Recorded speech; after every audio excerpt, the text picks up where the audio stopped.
Mr. Beeson, he made me feel accepted because, every time he saw me, every time he seen me after the first day we met, he always said, I'm glad that you're taking care of my grandbaby, my first grandbaby.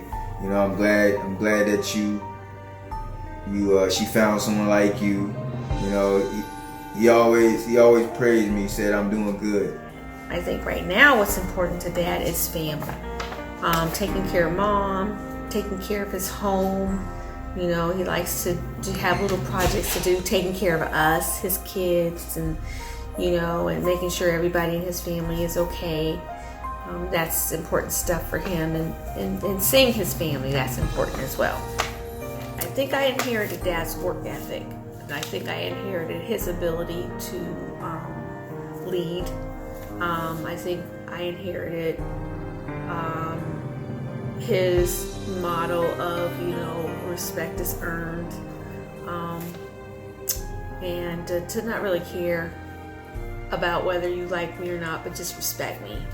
That's what I inherited from Dad. But I inherited his ability to figure things out. Let's see. How did I view Dad as a child? I viewed Dad as the silent type, but strong and capable and loving. He loved us dearly. So yeah, that's how I viewed Dad as a child. What effect do you think Dad's childhood had on his life? Taught him how to work, made him who he was, I suppose. What are some phrases you remember Dad using? I'm spending money that I never spent before. People are dying that never died before. Used that not too long ago. We laughed about that at work. Those are the two that stick out to me the most. But when I was a kid, I used to wonder often how I would ever gain enough experience to be considered a real man like you. I remember you remodeling an entire basement all by yourself. I don't know where you gained the skills, but you did it all by yourself. I remember every time our car would break down, you fix it all by yourself. And I remember vacations, how you would drive from state to state while the rest of us fell asleep in the back. I remember trying to stay awake, thinking that was one of the keys to being a real man, was to be able to stay awake with my dad. Sometimes I succeeded, but most of the time I failed.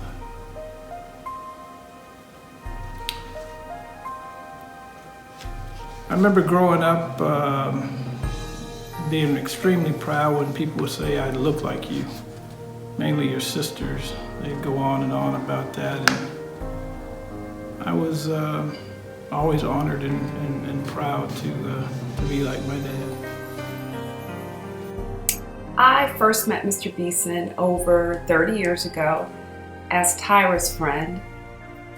My first impression of him was that he was laid back and quiet. However, over time, that did change. As I became a fixture in the family, I saw that he did like to joke and pick and laugh, and which I always loved when he laughed and smiled.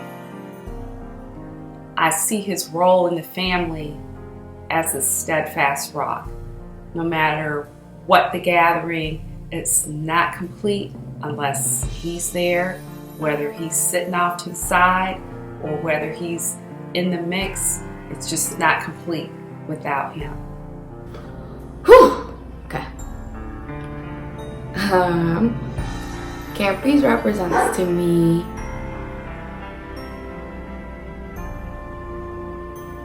like home.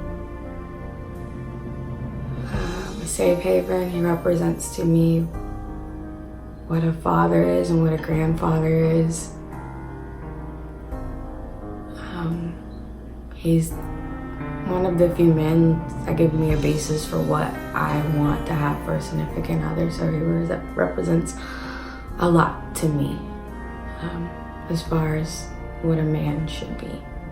Campy's made me feel accepted because he always called me his first grandbaby. I'm his first grandbaby, and I will never forget that, because he always tells me every time he sees me, you are my first grandbaby, my big grandbaby. Now I'm his big grandbaby. I think I know what that means, but yeah, I'm his big grandbaby. Not granddaughter, not grandkid, grandbaby. That's what I am to him.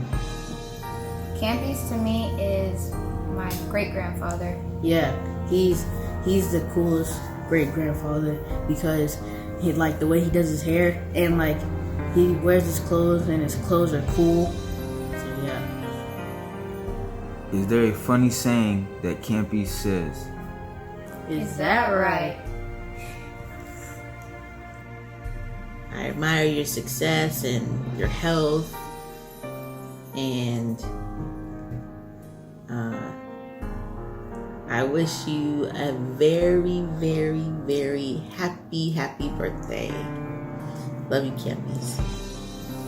I love you, Mr. Beeson, and I'm glad that I've met you and got to know you, and I'm glad I'm able to be around to help celebrate your 80th birthday. So Mr. Beeson, I want to say to you, happy 80th birthday. I appreciate what you have represented in my life, an example that you are as a husband and a father and a grandfather. And I appreciate you. Again, happy 80th birthday. I love you very much and happy birthday. Peace.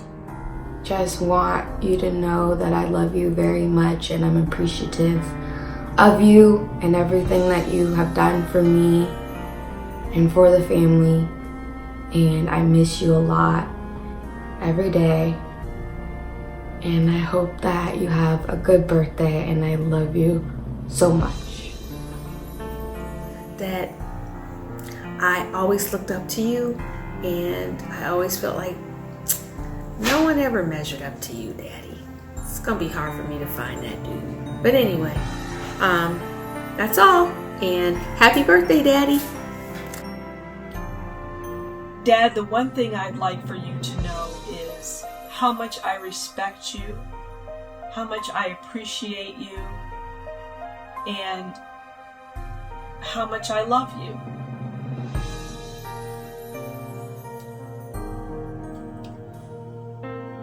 Happy birthday, Dad!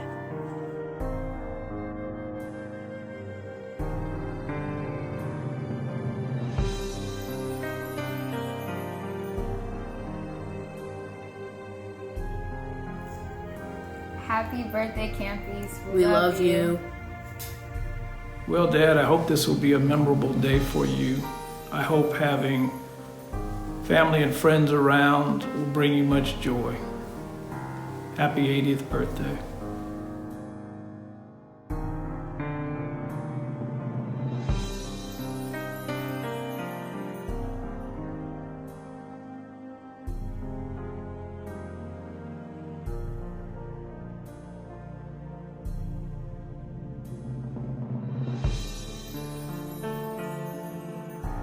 My husband has just reached a milestone in his life that many that we knew weren't able to get there.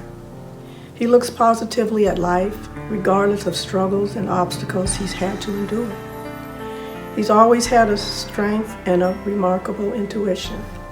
I love how we've worked on projects together as a team, with everything going as smooth as could be.